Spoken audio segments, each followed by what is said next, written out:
Today, let's talk some more about this year and a few fewer decades leading up to it.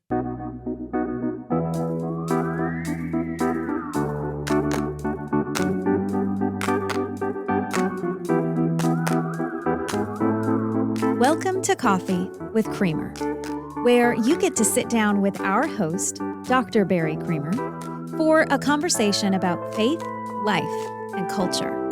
We'll look at old ideas through a new lens, turn those culture wars on their head, and paint a picture of the way things could be. If you like your thinking deep and your coffee hot, pull up a chair. You're in the right place.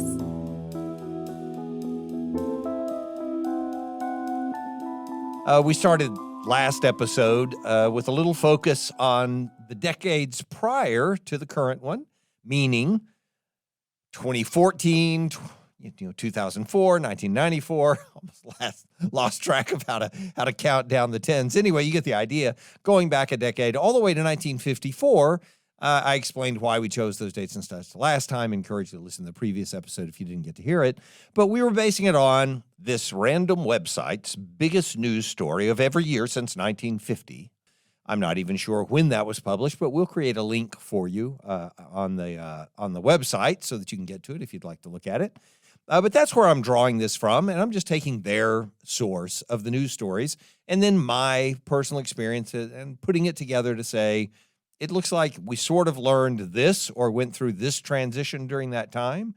And here are the residual effects of that I see, all to lead up to what I want us to anticipate in 2024. Not prophetically, but in a sense of saying, you've heard all of these news stories. Now what are we supposed to think comes next? And so we started in 54 with Brown v. Board of Education, in 1964 with LBJ's War on Poverty, but I sort of emphasized the Civil Rights Act of 1964 over that choice. And then 1974, Nixon's resignation, no-brainer as the story of the year for that year. And we talked about, in that case, sort of this transition away from confidence in our government and in political authority to a lingering sense, a persistent sense of skepticism, of cynicism about leaders and such in government. And you can recognize all of that. Anyway, that's sort of where we left it. And then we got to 1984, and we sort of dropped it and had to come back for the next week. Got a little too long. So 1984, I mentioned the big crisis of that year, or the big news story of that year, is one I suspect a lot of us don't even remember. I mean, I certainly remember the name of this town, this city in India. But I think most of us probably don't remember the chemical release in Bhopal, India. So I want to come to that one. But on my way to it, and we'll talk about that one in just a second, starting in 1984's big story, I do want to go back and point out that, and this is on the personal side, I won't spend long on it. But, at the same time, I'm seeing these news stories unfold in front of me. Nixon is resigning on TV. I'm not talking about the fact that was 2 years in 1974 when Nixon resigned. That was 2 years after I became a believer. So I was 9 years old when I became a Christian. And my Christianity was obviously not mature. I mean, I was a 9-year-old and a 10-year-old, 11-year-old. But I mean, it wasn't mature in a spiritual sense either. I wasn't committed enough. I was starting to read the Bible, but I wasn't really sold on it, and wasn't giving myself wholeheartedly to it. And that changed not too long after that in 1979.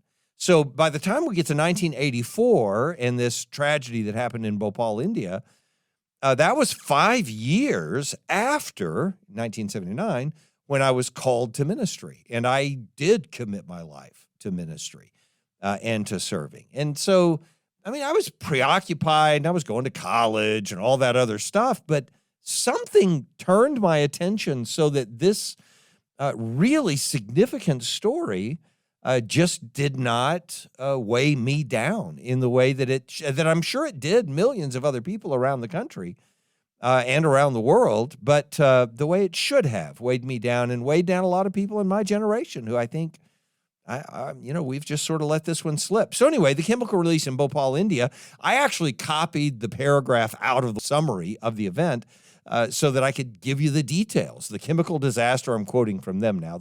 The chemical disaster in Bhopal is still considered history's worst industrial disaster. About 30 tons of methyl isocyanate, an industrial gas used to make pesticide, were released at a Union Carbide Corporation plant, and about 600,000 poor residents of nearby shanty towns. And if you've been in India, you know how that could be. First, that they would have the industrial things built around where the shanty towns are, or vice versa, that the shanty towns would have been built up around whatever those industrial centers were.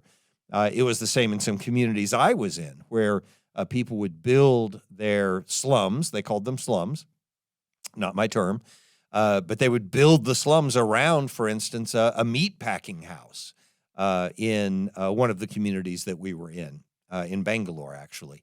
But anyway, so about 600,000 poor residents of nearby shanty towns were exposed to the highly toxic compound, killed about 15,000 people and countless farm animals, according to Indian government estimates. The calamity also led to a generation of birth defects, and to this day, locals claim that the now abandoned site is riddled with toxic materials left behind by Union Carbide, which was acquired by Dow Chemical in 2001. And in fact, what this, one of the things this made me think of, and I hate how selfish this is, or self-centered. It's not really selfish because I don't live down there either.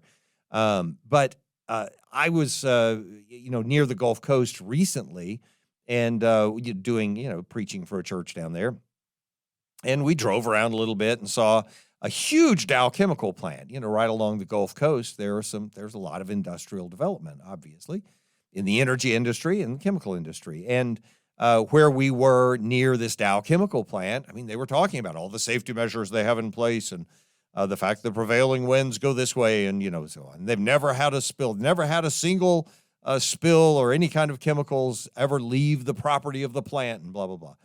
And, I was listening to all of that and thinking, they deal with some pretty deadly stuff in there. They deal with all kinds of things, but some of it's pretty deadly. And I suppose the number one concern you should have is chemicals. And they were sort of surrounded by poorer areas right there also. And it was like, how do you balance that out? You want to develop and maintain, the chemicals that you need in order to function and so on. But also you want to keep your population safe. How do you balance that? And it hasn't always been balanced. And obviously it became a catastrophe in 1984. More people killed in that industrial spill, in that industrial release of chemicals, than in the entire Gaza conflict that we've described for you a couple of times on this podcast. And so I'm not minimizing what's going on in Gaza either. That's how terrible this is. That's what I'm talking about. 15,000 people killed by this and 600,000 exposed, and many of their lives changed permanently. And you heard birth defects in the generation that followed. So many of those lives changed permanently. And that, this is a context in 1984 where, let me add another layer to this. This is 2 years before, to get into your mind the timeline. This is just 2 years before Chernobyl. And I don't have to explain that to anybody. Everybody remembers Chernobyl, the giant nuclear explosion, the meltdown, the catastrophe that happened in Ukraine, which at the time was in the USSR. And so part of the Soviet Union. That was 2 years later. And so, when you take that into consideration, that's what was happening in 1984, 5, 6, industrial negligence of any kind, even if the USSR owned the plant, this is an industrial catastrophe in Chernobyl, and it's certainly an industrial catastrophe in Bhopal, India. The whole Union Carbide for India. The idea of industrial negligence is something worth paying some attention to. You can understand why people would rise up and say, maybe there's something more significant that needs to be taken into consideration about holding companies responsible for what they're doing in order to make the money that they make. And it's not like, suddenly we became regulatory, what's a good word that doesn't appeal to the wrong sense here? Because what I want to say is fascist, but I don't mean it in an offensive sense. I just mean it in an, overbearing, overarching kind of authority. It's not like we became regulatory monsters of some kind. But here's the thing. Over time, we did, and this is my experience of it now. Again, I'm not documenting this. I'm not trying to prove it out, but I think it's just fairly obvious. Even during the years when Ronald Reagan, for instance, during those same years, was deregulating industry, deregulating the airlines and such, and making it so, and standing up to unions and stuff like that. Whether you think it was a good thing or a bad thing, me saying standing up to it, I just mean that's how Reagan would characterize it. Just doing those things that promoted the interest of business and industry and sort of protected them from the restrictions that others would have put on them. It feels like that's what was going on overall. And yet, as I look back on the march of history and the direction things have gone since the mid-1980s, what I see is a whole lot more regulation in place than was in place then. And I think it's because, regardless of how you feel about the politics of it, people just acknowledged at some point that, for instance, in the 1970s, Ralph Nader was a big thing. He wrote his book and became sort of famous, and he was the consumer advocate, and the car industry is just, planned obsolescence was a part of industry, and there's no, unsafe at any speed was the title of his book. And if you don't remember Ralph Nader, that's who he was. He ran for president for a bunch of years, but he was always fringe. He was always a little on the I don't know, out of the. He's not really playing ball with everybody else, kind of thinking. I think when we got past thinking of this as just, these are just expressions of regulations that Ralph Nader would want, but no sane person could live under that, and started realizing that companies are not always going to act in the interest of the people who are around them, and they do need somebody to hold their feet to the fire and make sure things are safe. And even to this day, looking back just a couple of years ago and saying, yeah, of course we want the energy industry to prosper, and we want them to make money because we want to have good energy, and we want to have it affordably, and we want it to be motivated by the market and all that kind of stuff. But at the same time, when the temperature dips to -7, we'd still like to have natural gas. So how about some regulations to make sure somebody's keeping their facilities up to date and safe and able to function when we most need the energy, and so on. And yet we've also seen the pushback against that. And so and that pushback is really what I wanted to get to, because the point is, we did in some ways develop a mentality as a people that was more acquiescent to greater regulation. We just accepted it. Sometimes you need regulation. Sometimes you need someone to be testing the chemicals to see if they're giving birth defects to people. Sometimes you need to make sure that energy plants, facilities, or chemical facilities are actually safe. Sometimes you need to make sure a car actually doesn't kill all of its passengers just because it gets rear-ended, by the way, which was a completely exaggerated story about the Pinto and so on. But the point is, as a public, we sort of accepted that idea of greater regulation. At the same time, that's a lot of pressure on business and industry, and they'd like to push back against it. And so would the people who make a lot of money in those businesses and industries. And so at the same time, through the 1970s and 80s, that we're sort of reverting to this small government approach to conservatism, which you can go back and listen to the last episode to hear what I'm talking about with that. The transition away from a Richard Nixon type of conservatism toward a Ronald Reagan type of conservatism, toward libertarian thinking, as opposed to simply traditionalism or something like that. All of that, contributes to this sense that still persists today. that we just don't want the government to be too big, and we don't want them interfering with all the things that are going on in business, because business is where money comes from, and money brings prosperity and happiness, and it makes everybody else better off, and so on. And it does make everybody else better off if we have more money in the economy. That's great, but not if you're spilling the chemicals into communities of 600,000 people, right? And so I know I'm talking about India, and I'm talking about something that happened 40 years ago, but I'm saying there is something to be remembered about the balance that's necessary between wanting to limit government's scope and realizing that into any vacuum, some source of power is going to rush. And so where you pull government back, corporations do step in. It's not just a free-for-all for every individual citizen to exercise their liberty now that the government has stepped back.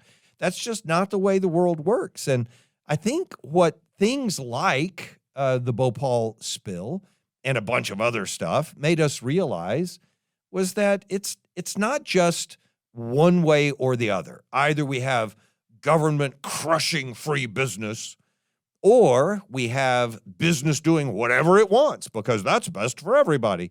It's not that. It's not just government or business. It's the reality that we need businesses to succeed and we need people to prosper. But at the same time, we need them to be accountable and responsible with the resources that they have and with the resources that they legitimately develop, and yet still owe a responsibility to the community with. So that, I think, starting in and I'm just saying in the way I experienced it, started to have some foothold, even among those of us who are more libertarian in our leanings, and I am thoroughly more libertarian in my leaning.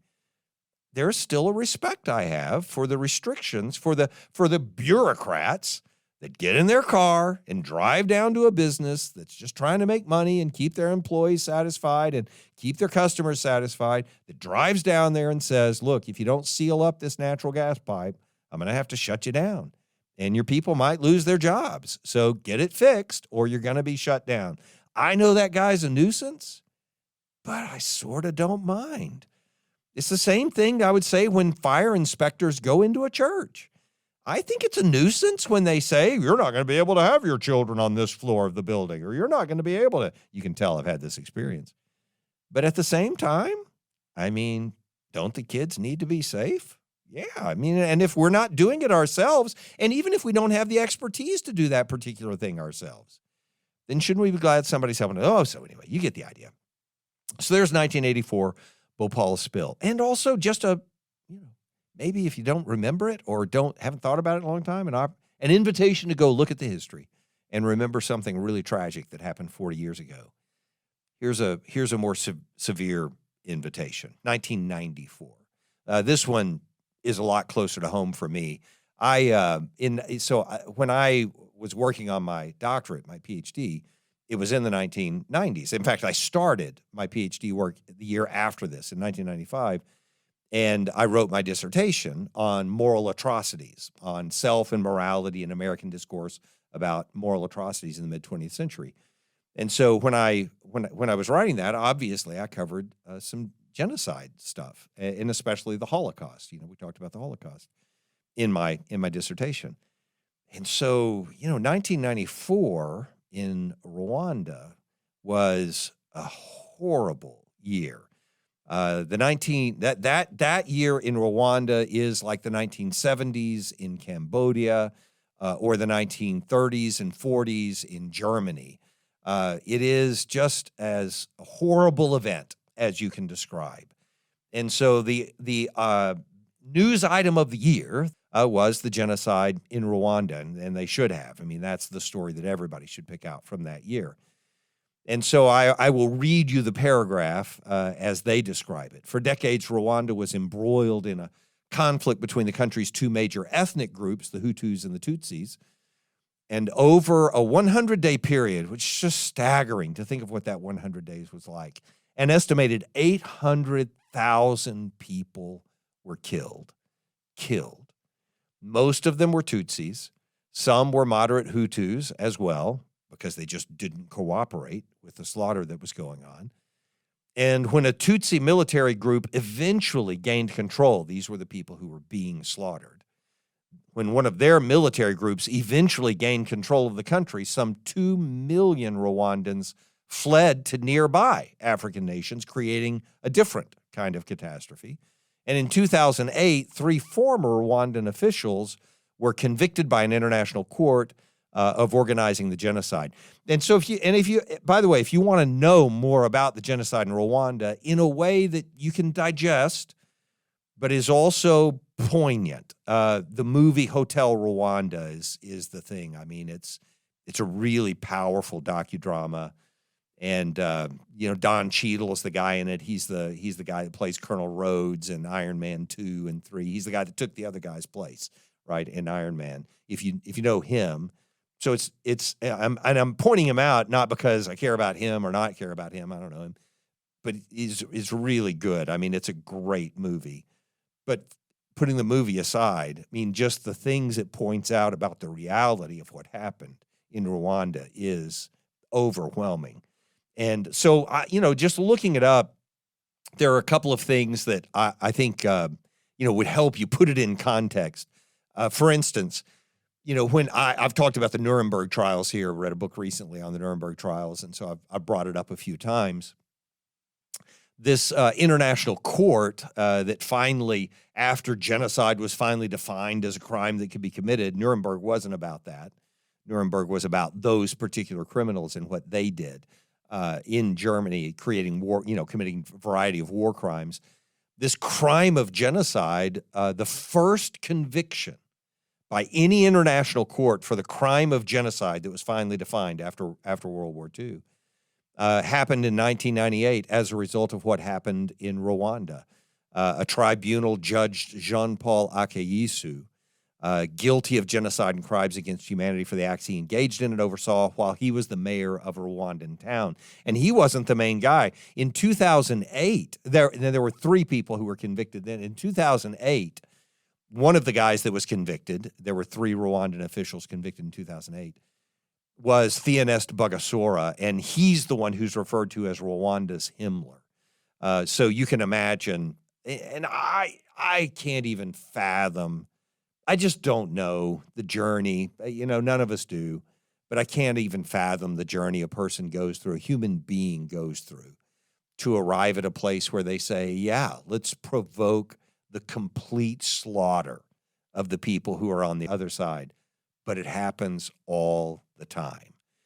And just going through the 20th century, I have a book on my shelf called The 20th Century, The Century of Genocide.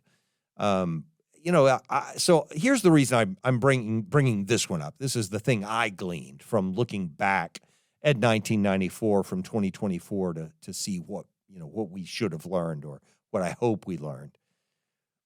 First of all, to remember the 20th century or anything in it without acknowledging the genocides, I mean massive losses of life, is to misunderstand the whole trajectory or path of history. If you don't pay attention to the genocides that took place in the 20th century, then you miss what's happening in history.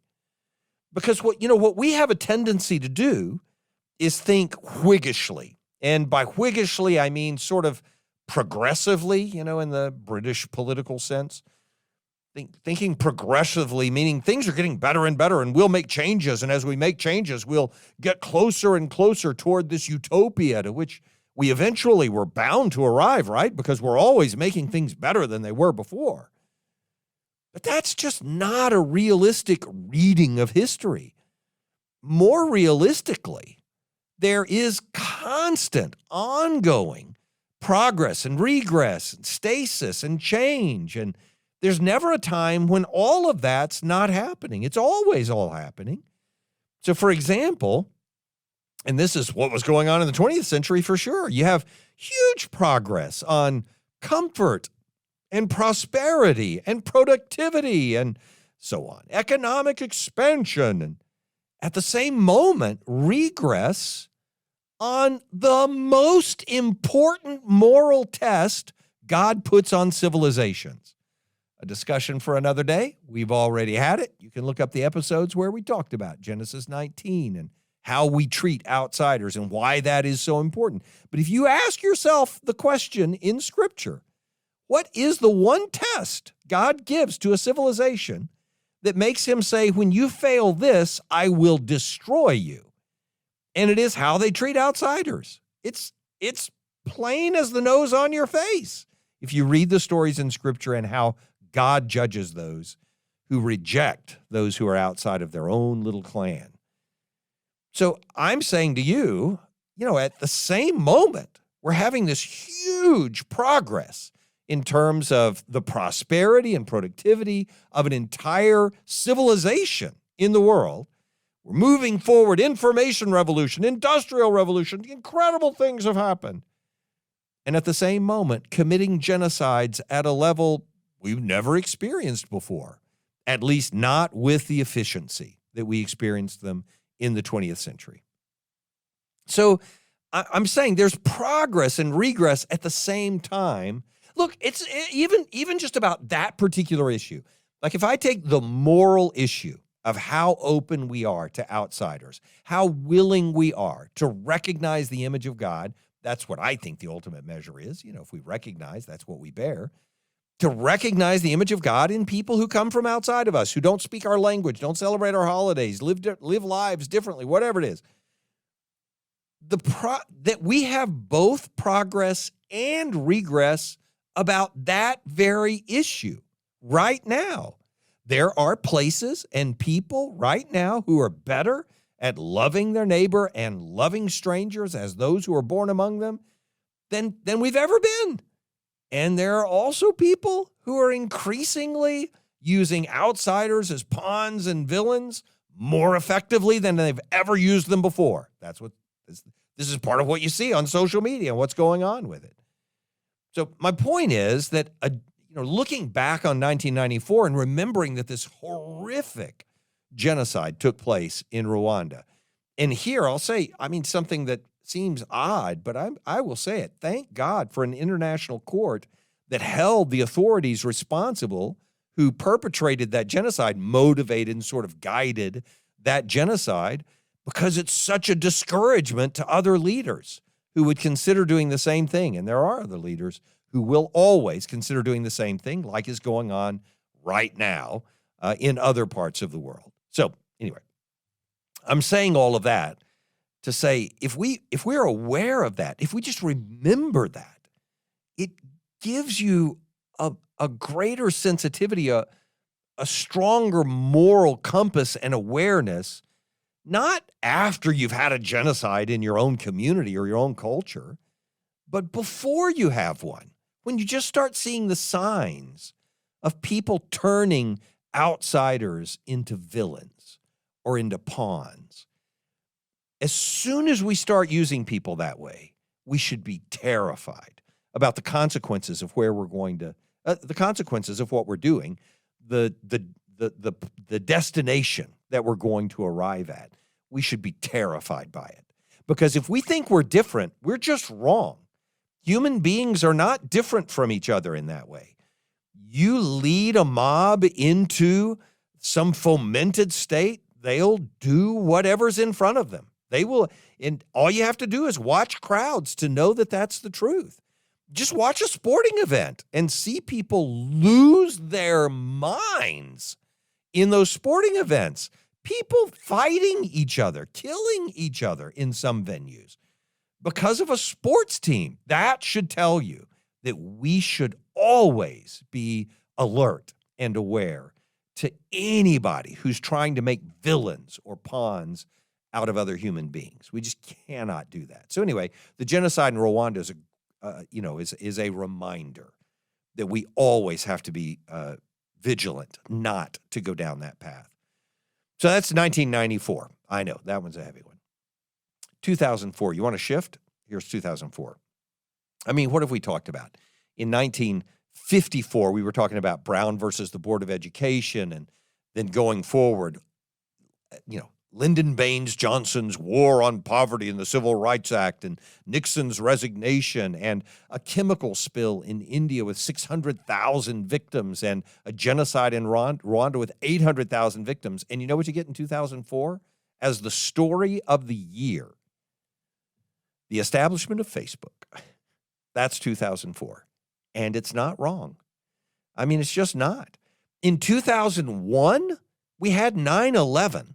We had the terror attacks of 9/11, and everything following that is something about that. You know, it comes to 2002 and 3, it's 9/11 and the Iraq War. You know, that's what we're headed to. The year after 2004, the big story, this is easy. 2005, everybody would remember. Katrina. It's New Orleans, at least in the United States. That's what we would look back on. But in 2004, they go with the establishment of Facebook. This is what they turn to. And so I get it. This is right around the time we're talking about, right around the time when we're, headed into the worst tsunami, the tsunami tragedy that people would talk about. But it's Facebook. So this is insane until you consider how important social media has become. I mean, that transition, and I'm not saying that if Mark Zuckerberg hadn't done it, it never would have happened. I'm not saying that. But it doesn't matter who does it. Somebody did it, and that's what brought this about. This juggernaut of an entity that is Facebook. And isn't Facebook and Instagram and Threads, aren't they all tied together? Isn't that the same kind of thing? Anyway, when you're looking at those, aside from Twitter/X now, and aside from, I don't know what the other ones are, they're all cool, I'm sure. They're really important. TikTok and, those other ones. Anyway, whatever they are, I'm sorry I'm not, quite engaged in all of them. They dominate people's lives now. I mean, it's just insane. Not insane for the people. I mean, it's crazy how powerful social media platforms have become. So this is what I want to take from that one. The odd thing about that, the kind of prosperity that we've experienced in the United States is this. Here, let me illustrate this way. I was out evangelizing one night. We were just, we take names and go out and make visits from people who'd come to our church at the time. And I was out with this businessman. I was still a teenager, actually. I think I was 18 years old when this happened. And we were on a street in Arlington, a prominent street in Arlington, Cooper Street. And as we were driving down it, we saw a couple of BMWs and a Mercedes and such mixed in with all the other cars that were on the street. But it was noticeable. It was like, man, there's some nice cars out on the street tonight, right? Well, back then, that's, we thought, wow, this is crazy. Who's got enough money to pay for a BMW and a Mercedes, and so on. And he made this statement. He said, that really makes me nervous because I remember when I started seeing really nice cars around the San Francisco area when I was living out there. It wasn't long until the whole moral situation changed in the city and so on. I don't care about what his judgments were about that or what they were about or what he was picking out of it. But he was making the point that this was his point. I mean, he was explicit about it, that when there's a certain level of prosperity, people can have a tendency to wander off into some bad behaviors, into some selfish and bad behaviors. And so let me be clear. I'm not saying prosperity is a bad thing. Obviously, the Lord blesses with prosperity. He says that, he wants to give us abundance and so on.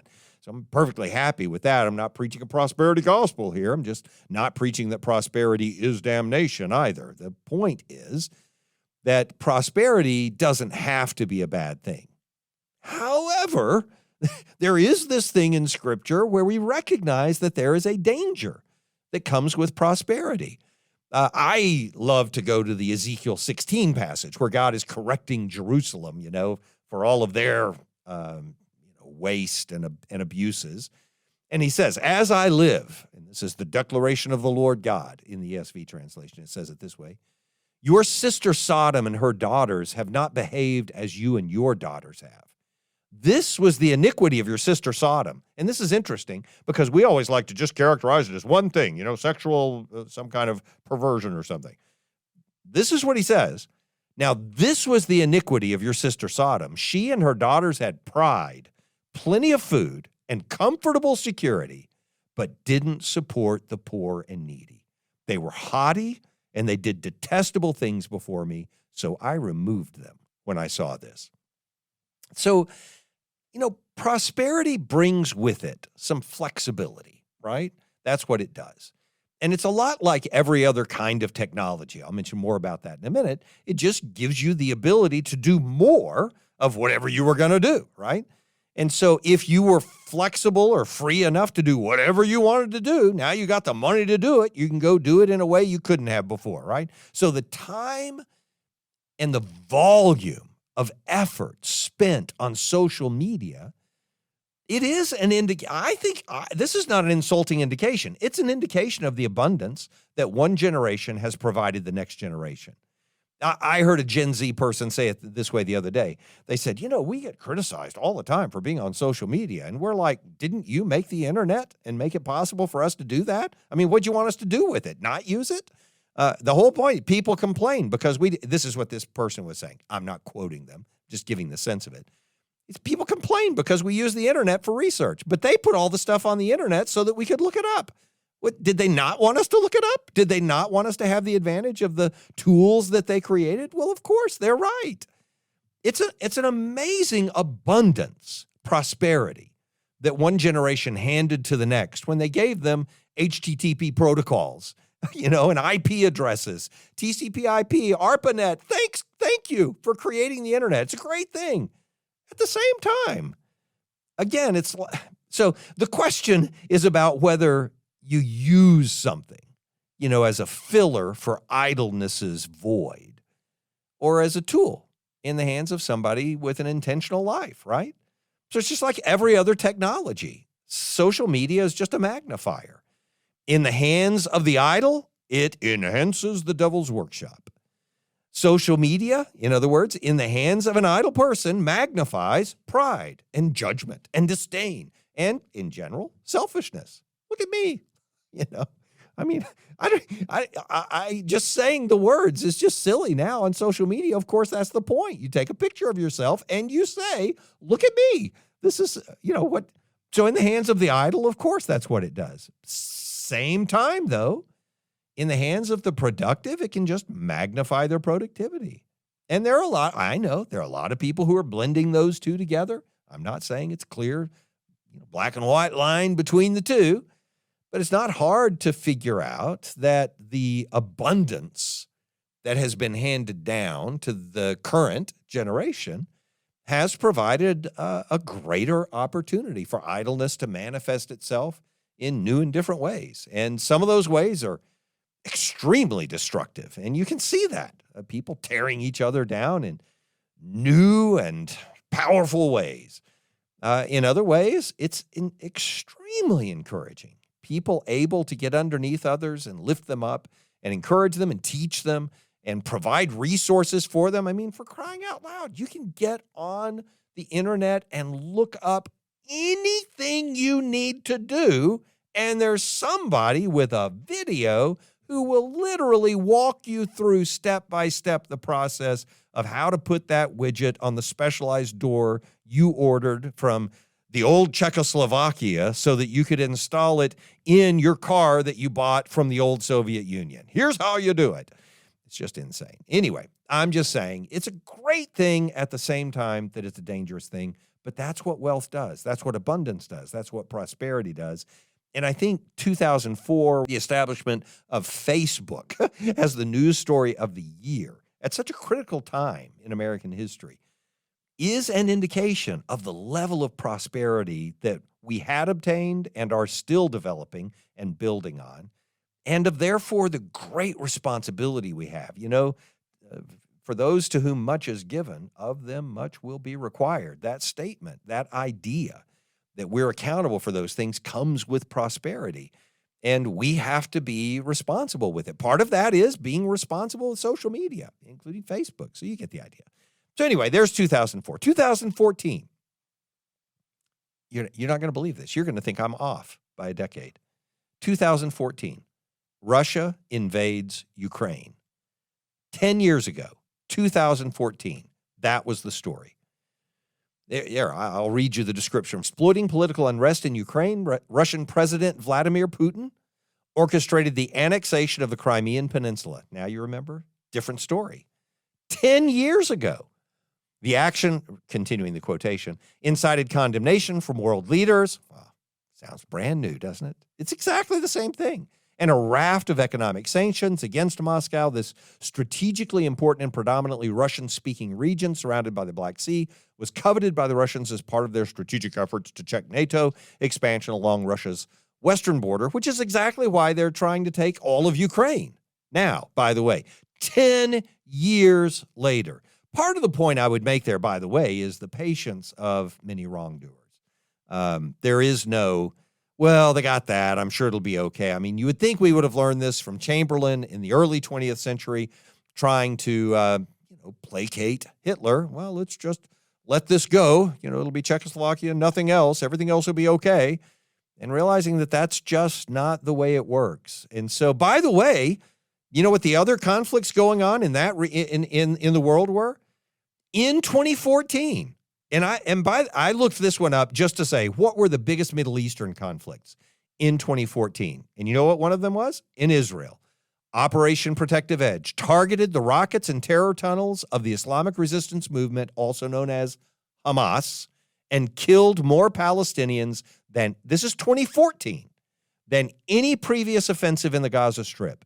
Benjamin Netanyahu's government backs settlement in occupied territories and does not support an independent Palestinian state. That's from The Guardian. We'll create a link to it so that you can find it and read about it on your own. And, at the same time, the Arab Spring was winding down and turning out to produce more radicals, replacing moderates with more radical leaders rather than the democracy we all idealistically thought, it's going to merge into democracy or something. And in parts of the world that weren't about that. Okay, so there's from 1954 to 2014, something to think about. And by the way, the Russia invades Ukraine one is to say, this is not a new thing. It's not a quirky thing. And I'll just say evil. Evil is persistent, and it just keeps coming. And if you were in Ukraine, you'd call it the same thing. So there's all the way to 2014, our year, the one to close on, right? 2024.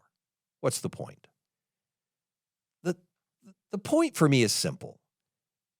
Obviously, 2024 is not written yet, so I have no predictions to make. Is the economy going to go up or down? Are the Republicans going to win or the Democrats going to win the presidency? I don't know. I don't know any of that. The point is not for us to figure out what the news is going to be for this year, but for us to make the news, right? The point for us, and I don't mean get on the news, please don't do that. The point for us is to be what God created us to be. We're not pinballs bouncing off of history's fixed determinations. We're not just members of a herd of animals following the great leaders of the world. Give another, when you think about that, when you think, I'm just going to follow this person to the end of the world, give another consideration to what Jesus says about great leaders. They are the least among us. They are the servants among us. And I'm saying that because we're all so inclined. It's just so hard for me to accept that this is true. I just wish it weren't part of our nature. We're just all so inclined to get into the group, into the herd, into the crowd, and just run along with everybody. Stand when they stand and sit when they sit. And it's part of our human nature. There's a good thing about it, respecting the people around you and so on. But seeing that turn into a mob that's willing to go and do things that every single individual in the group would know is wrong in their own conscience if they would just stop and think about it. And that's so much of what Jesus was doing when he was walking on the earth. I know all of you are going that way, but I'm going this way. Would just one of you follow me? Two? Would you two follow me? And to have even a whole group then, a mob. Oh, he's feeding people. Oh, he's healing people. We'll follow you. We'll follow you. And for him to say to them, you don't understand what it means. You need to rethink this. I'm not looking for a herd.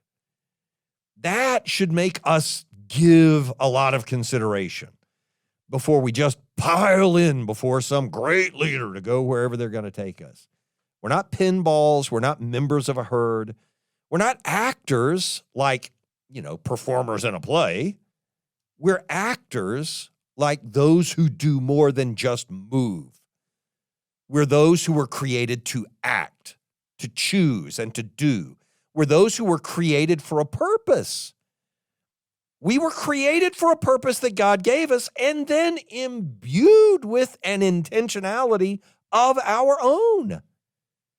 We're those who are bound by expectations and definitions and realities, fine, but also freed by practically boundless creativity and equally imbued with a spirit and strength that's produced what would be, just look at it. It would be, and this world, you could not convince someone before we arrived here that this world could possibly exist. If we weren't already living in it and seeing it with our own eyes, we would not believe you can do the things you can do in this world.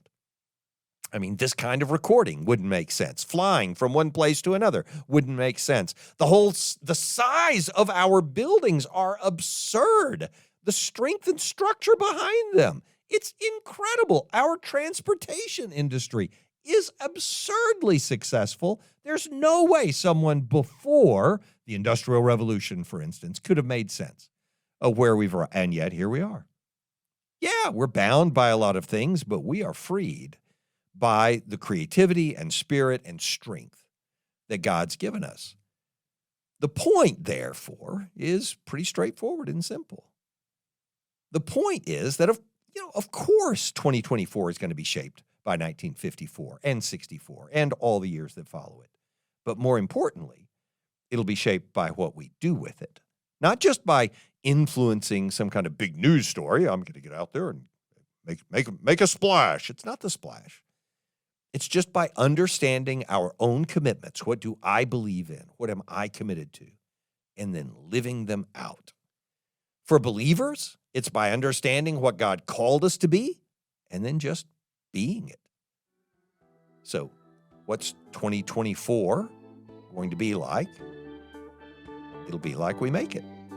That's why God put us in it.